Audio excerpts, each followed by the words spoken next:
श्रम एवं रोजगार मंत्रालय ने साल 2021 में असंगठित क्षेत्र के श्रमिकों और बेरोजगार लोगों के लिए ई श्रम कार्ड पोर्टल को लॉन्च किया था, जिसको एक बार फिर से सरकार ने एक नए पोर्टल वन स्टॉप सॉल्यूशन के नाम से लॉन्च किया है, जिसके माध्यम से सभी ई श्रम कार्ड धारकों को सरकारी 9 बड़ी योजनाओं से जोड़ा जाएगा। अगर आपका अभी तक ई श्रम कार्ड नहीं बना है तो ये वीडियो आपके लिए काफी इंपोर्टेंट होने वाली है, क्योंकि अभी हम जानने वाले हैं कि आप वन स्टॉप सॉल्यूशन ई श्रम कार्ड के नए पोर्टल के माध्यम से अपना ई श्रम कार्ड कैसे बनाएंगे। तो इसलिए एपिसोड में लास्ट तक मेरे साथ बने रहिए। वेलकम टू सीखो ऑफिशियल शो सरकारी सर्विसेज। इसके लिए आप अपने मोबाइल फोन के गूगल पर टाइप करेंगे ई श्रम कार्ड, उसके बाद वेबसाइट का जो पहला लिंक आपको दिखाई देगा इस पर आप क्लिक कर देंगे। अब यहाँ पर गो टू मेन पेज वाले ऑप्शन पर आप क्लिक करेंगे। वेबसाइट के ओपन होने के बाद स्क्रीन को थोड़ा सा ऊपर की साइड में स्क्रॉल करेंगे तो यहाँ पे आप देखेंगे वन स्टॉप सॉल्यूशन आपको पोर्टल यहाँ पे नजर आ जाएगा, जहाँ पे लिखा हुआ है रजिस्टर ऑन ई श्रम। तो इस नए वन स्टॉप सॉल्यूशन पोर्टल के माध्यम से आपका ई श्रम कार्ड बनाने के लिए रजिस्टर ऑन ई श्रम वाले ऑप्शन पर आप क्लिक करेंगे। अब यहाँ पर आपके आधार कार्ड के रजिस्टर मोबाइल नंबर को एंटर करेंगे, उसके बाद इस कैप्चा कोड को यहाँ पे फिल करेंगे एंड देन यहाँ पे दोनों कॉलम में नो वाले ऑप्शन को चूज कर लेंगे। उसके बाद सेंड ओटीपी वाले ऑप्शन पर आप क्लिक करेंगे। अब आपके मोबाइल नंबर पर ई श्रम पोर्टल के माध्यम से एक ओटीपी सेंड किया गया है, उस ओटीपी को यहाँ पे एंटर करके सबमिट करेंगे। अब इस पेज पर आपकी आधार ई-केवाईसी करने के लिए सबसे पहले आपको आपका आधार कार्ड का नंबर एंटर करना है, ओटीपी वाले ऑप्शन को चूज करेंगे, इस कैप्चा कोड को यहाँ पे फिल करेंगे and then terms and condition को एक्सेप्ट करेंगे और फाइनली इसको सबमिट कर देंगे। सबमिट करने के बाद आपके आधार कार्ड के रजिस्टर्ड मोबाइल नंबर पर अब यूआईडीआई की तरफ से 6 अंकों का एक ओटीपी गया है, उस ओटीपी को यहाँ पे एंटर करके वैलिडेट करेंगे। वैलिडेट करने के बाद अब यहाँ पर आपका रजिस्ट्रेशन फॉर्म आ जाएगा। आगे बढ़ने के लिए यहाँ पे आप देखेंगे continue to enter other details लिखा हुआ है, इस पर आप क्लिक कर देंगे। वैलिडेट करने के बाद अब यहाँ पर आपको आपकी पर्सनल इन्फॉर्मेशन को फिल करना होगा। सबसे पहले आप देखेंगे आपका रजिस्टर नंबर लिखा हुआ है, उसके बाद यहाँ पर आपको आपका दूसरा कोई इमरजेंसी नंबर आपको एंटर करना है, ईमेल आईडी एंटर करनी है एंड देन यहाँ पे आपका मैरिटल स्टेटस आप चूज करेंगे। उसके बाद यहाँ पे फादर नेम एंटर करेंगे, मदर नेम एंटर करेंगे एंड देन आपकी सोशल कैटेगरी आप चूज करेंगे। उसके बाद अगले कॉलम में आपका ब्लड ग्रुप यहाँ से आप चूज करेंगे। डिफरेंटली एबल्ड वाले ऑप्शन पर आप नो ही रहने देंगे। उसके बाद नॉमिनी डिटेल्स आपको फिल करनी होती है। आपकी फैमिली में जिसको भी आप अपना इस ई श्रम कार्ड पर नॉमिनी बनाना चाहते हैं उनकी डिटेल्स यहाँ पे फिल करेंगे।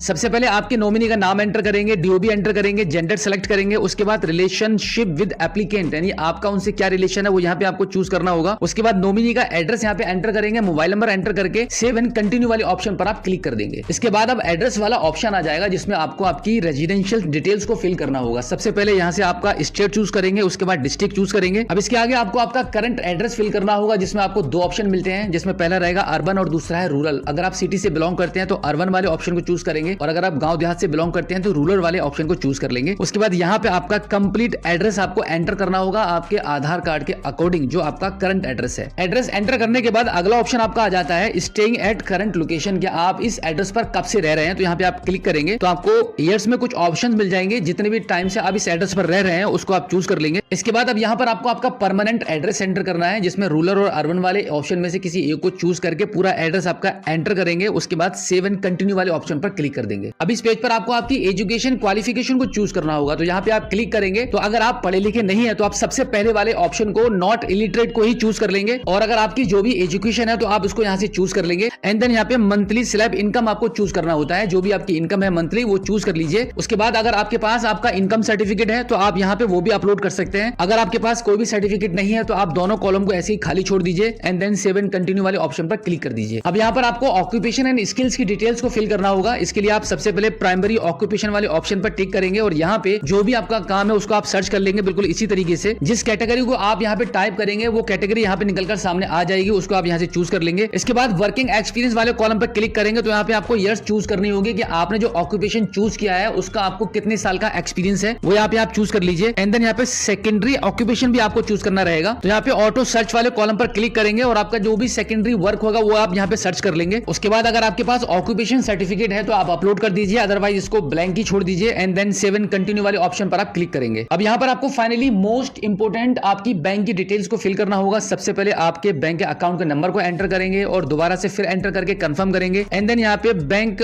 होल्डर नेम यहाँ पे एंटर करेंगे। उसके बाद आपका बैंक का जो आईएफएससी कोड है वो यहाँ पे एंटर कर देंगे। आईएफएससी कोड को एंटर करने के बाद bank name and branch name भी आ जाएगा। उसके बाद आप सेव एंड कंटिन्यू वाले ऑप्शन पर क्लिक करेंगे। अब ई श्रम कार्ड को बनाने के लिए सभी पर्सनल इन्फॉर्मेशन प्रॉपर तरीके से फिल हो चुकी है। अब स्क्रीन को थोड़ा सा ऊपर की साइड में स्क्रॉल करेंगे तो आप देखेंगे यहाँ पे आपकी कंप्लीट डिटेल्स आपको शो हो रही है। सबसे लास्ट में आप देखेंगे यहाँ पे आपको सबमिट करने के लिए बोला जाएगा। आप यहाँ पे एक बार ये देख सकते हैं कि आपकी जो डिटेल्स आपने फिल की है वो अगर प्रॉपर सही है तो आप एक बार यहाँ पे टर्म्स एंड कंडीशन को एक्सेप्ट करेंगे एंड देन फाइनली इसको सबमिट कर देंगे। उसके बाद आप देखेंगे आपका ई श्रम कार्ड बनकर तैयार हो चुका है। अब यहाँ से आप इसको डाउनलोड डाउनलोड भी कर सकते हैं और डाउनलोड कराकर इसका प्रिंट आउट निकालकर भी आप अपने पास रख सकते हैं। सो आई होप आप अच्छे से समझ गए होंगे कि ई श्रम कार्ड के नए पोर्टल वन स्टॉप सॉल्यूशन के थ्रू ई श्रम कार्ड को कैसे बनाते हैं। अगर आपका अभी भी कोई सवाल है तो इस एपिसोड के एंड में आप हमें फीडबैक के माध्यम से बता सकते हैं।